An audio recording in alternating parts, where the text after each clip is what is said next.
आज इस वीडियो में हम डिस्कस करने वाले हैं आपसे एक और swing trading scanner.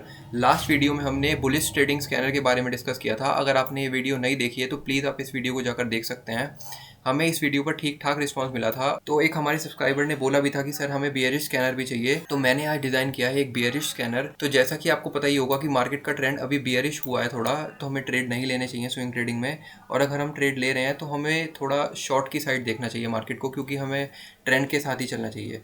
As you all know, trend is our best friend. चलिए वीडियो को शुरू करते हैं बिना किसी देरी के। तो मैं आपको क्यों कह रहा था अभी मुझे ट्रेंड थोड़ा बेयरिश लग रहा है, क्योंकि अभी हायर हाइज का फॉर्मेशन हो रहा था। बट अभी क्या हो रहा है, ये मार्केट ने अपने एक लो को ब्रेक कर दिया है। तो यहाँ से मैं मानता हूँ कि थोड़ा सा ट्रेंड अभी जो है नेगेटिव हो चुका है। यहाँ हमें टारगेट देखने को मिल सकते हैं अप टू 23,600 के। खैर ये निफ्टी की एनालिसिस हमें बाद में पोस्ट करेंगे। फिलहाल अभी हम डिस्कस करते हैं अपने स्कैनर को। तो ये है मेरा स्विंग ट्रेडिंग स्कैनर जो मैंने डिज़ाइन किया है फॉर बियरिश ट्रेड्स। तो इसको समझते हैं क्या क्या मैंने कंडीशन डाली है। पहली कंडीशन इसमें मैंने डाली है कि स्टॉक जो है वो 6 EMA के नीचे क्लोज होना चाहिए। दूसरी कंडीशन मैंने डाली है इसमें RSI जो है 45 के नीचे होनी चाहिए। अब लेकिन इसमें मैंने जो RSI है वो 6 रखी है। मैं आपको इसको अभी चार्ट पर समझाऊंगा कि आपको ये कैसे प्लॉट करना है। तो इसमें मैंने फिर से जो स्टॉक्स रखे हैं वो 100 के ऊपर के रखे हैं, 100 के नीचे कोई भी स्टॉक्स नहीं आएंगे। तो इसमें मैंने एक और कंडीशन यही डाली है, RSI जो है वो 30 से ऊपर होना चाहिए। और यहाँ पर मैंने डाली थी RSI 45 से नीचे होना चाहिए। वॉल्यूम्स मैंने 5 लाख से ऊपर रखी हैं, जो कि हमें दिखाएगी कि एक्टिविटी हो रही है उस स्टॉक में, इंटरेस्टेड हैं लोग, बिग प्लेयर्स। मैंने इसमें एक और कंडीशन डाली है कि जो प्रीवियस लो होगा वो जिस स्टॉक को हमें आएगा वो उससे नीचे ही क्लोज हो। तो ये हो गई हमारी कंडीशन। बेसिक कंडीशन मैंने आपको बताई दी हैं। अब मैं इसका डिस्क्रिप्शन में आपको दे दूंगा चार्टिंग का ये स्कैनर, तो आप वहाँ से इसको चेकआउट कर सकते हैं। तो अब हम देखते हैं इसका बैक टेस्ट डेटा करके देखते हैं। अभी देखिए मार्केट कितनी ज़्यादा गिरी रही है। तो इन्हें आपको ये जो इतने भी स्टॉक्स आ रहे हैं आप इन्हें फॉरवर्ड टेस्ट करना। यहाँ से मैं आपको कोई स्टॉक नहीं बताऊंगा, मैं आपको यहाँ से बैक टेस्ट करके बताऊंगा। तो जल्दी से हम कोई भी रैंडम डे सेलेक्ट कर लेते हैं। चलिए हम देखते हैं 2 जुलाई को हमें कौन से स्टॉक मिले थे। तो हम लेते हैं सबसे पहले कोई भी स्टॉक ले लेते हैं, अडानी एंटरप्राइज लेते हैं। तो अडानी एंटरप्राइज 2 जुलाई को देखिए अब कहाँ पर था। पहले मैं आपको इसको चार्ट पे प्लॉट करना सिखा देता हूँ। तो RSI जैसा कि मैंने आपको बताया था उसमें 6 है। इसमें आपको यहाँ पर 14 की जगह 6 कर लेना है बस, और कुछ भी नहीं करना है। यहाँ पे इसको ऑन करना है। इधर आपको EMA प्लॉट करना है। मैंने यहाँ पर 6 EMA लगा रखा है ऑलरेडी। जो भी मैंने कंडीशन वहाँ पर चार्टिंग में डाली हुई है वो एज इट इज़ मीट करेंगी। तो हमें कुछ नहीं करना, हमें सिर्फ 2 जुलाई की कैंडल ढूंढनी है। ये हमारे लिए अलर्ट कैंडल हो जाएगी। ये हो गई हमारी अलर्ट कैंडल। अब हमें क्या चेक करना है, देखिए 6 EMA के ये नीचे क्लोज हुआ है, परफेक्ट है।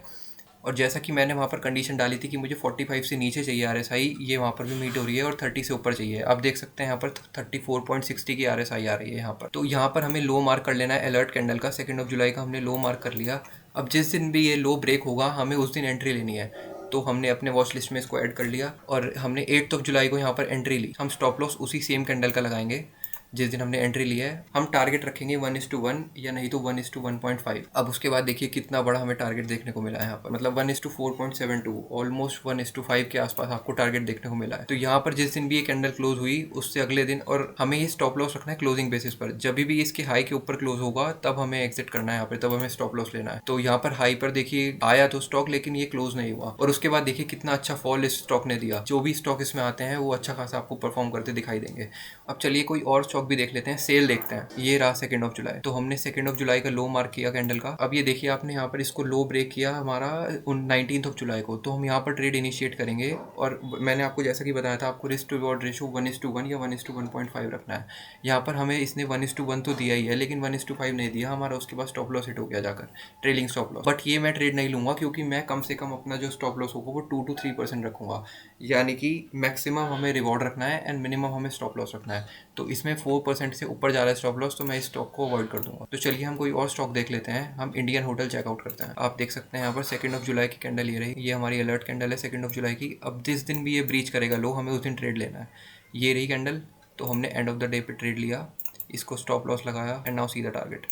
ये आपको 1:2 दे गया, तो हम यहाँ पर अपना प्रॉफिट बुक कर लेंगे। अब एक एक करके हमको इनको देखना होगा, और जो भी हमारे स्विंग ट्रेडिंग के सेटअप में बेस्ट बैठते होंगे रिस्क टू रिवॉर्ड रेशो के अकॉर्डिंग, हमें उसमें ट्रेड लेना है। तो चलिए हम कोई और डेट पर भी अब देख लेते हैं, बैक टेस्ट कर लेते हैं। ये तो एक दिन का हो गया। अब देखिए इतनी बड़ी बड़ी बार का मैं आपको नहीं दिखाऊंगा, क्योंकि इस दिन मुझे पता है मार्केट गिरी ही होगी। आप अपने एंड पर चेकआउट करेंगे तो आपको पता चलेगा। मैं फिर भी आपको एक बार दिखा देता हूँ। अभी देखिए जनवरी 23 को, मैं गारंटी से कह सकता हूँ जनवरी 23 को मार्केट फॉल हुई होगी, क्योंकि इतनी बड़ी बार बन रही है तो जाहिर सी बात है कि मार्केट गिरी ही होगी उस दिन।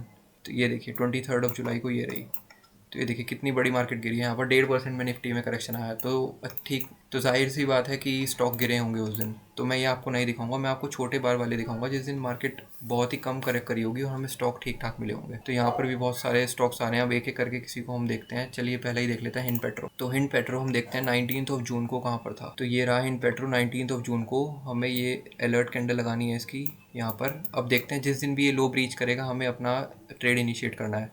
तो विद इन 2 डेज़ इसने यहाँ पर लो ब्रीच कर दिया, दैट इज़ 21 जून को।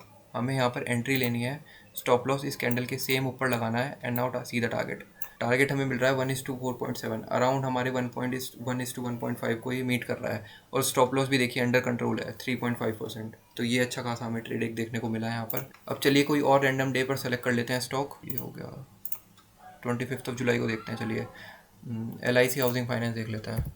अब ये देखिए 25 जुलाई को LIC हाउसिंग फाइनेंस कहाँ पर था, 6 EMA के नीचे ट्रेड कर रहा है। अब जिस दिन भी ये ब्रीच करेगा हम उस दिन एंट्री बनानी है। अब ये देखिए यहाँ पर इसने ब्रीच किया and now you see the magic of this scanner. हमने यहाँ पर लिया स्टॉप लॉस बहुत ही छोटा 2.2% का and now see the target, like it's unbelievable. अब आपको यहाँ पर मैं एक और चीज़ भी दिखाता हूँ कि यहाँ पर देखिए हमें एक पैटर्न भी दिख रहा है यहाँ पर। ये कौन सा पैटर्न है आप मुझे कमेंट सेक्शन में बताना। अगर आपको यहाँ पर क्लियरली नहीं दिख रहा, मैं 1 आवर में इसको दिखाता हूँ। आप कमेंट सेक्शन में मुझे इसका नाम बताना है कौन सा पैटर्न है। और देखिए अगर आपने उसके बेस पे भी इसको ट्रेड किया होता तो आपको कितना बड़ा रिवॉर्ड मिलता। तो आपने प्राइस एक्शन को यहाँ पर स्कैनर के साथ मिक्स किया तो देखिए आपको कितने ब्यूटीफुल रिवॉर्ड मिले हैं यहाँ पर। और ये एक ट्रेड ही बहुत है आपके सारे लॉसेस को रिकवर करने के लिए, जितने भी आपने लॉस किए हैं 2-2% के। अगर आप, मैं मानता हूँ स्टॉप लॉस भी हिट हुए हैं, तो ये देखिए आपको कितना बड़ा 15-16% के अराउंड ही फॉल किया है स्टॉक। तो कोई और हम स्टॉक देखते हैं। अब अंबुजा सीमेंट देखते हैं चलिए। तो 25 जुलाई को यहाँ पर ट्रेड कर रहा था अंबुजा सीमेंट। तो जैसे ही ये लो ब्रेक हुआ, अलर्ट कैंडल के लो के हमें नीचे यहाँ पर अपनी एंट्री बनानी है जैसा कि मैंने आपको बताया है। और ये रहा हमारा स्टॉप लॉस। फिर से एक बार स्टॉप लॉस जो है बहुत छोटा 2.70 का।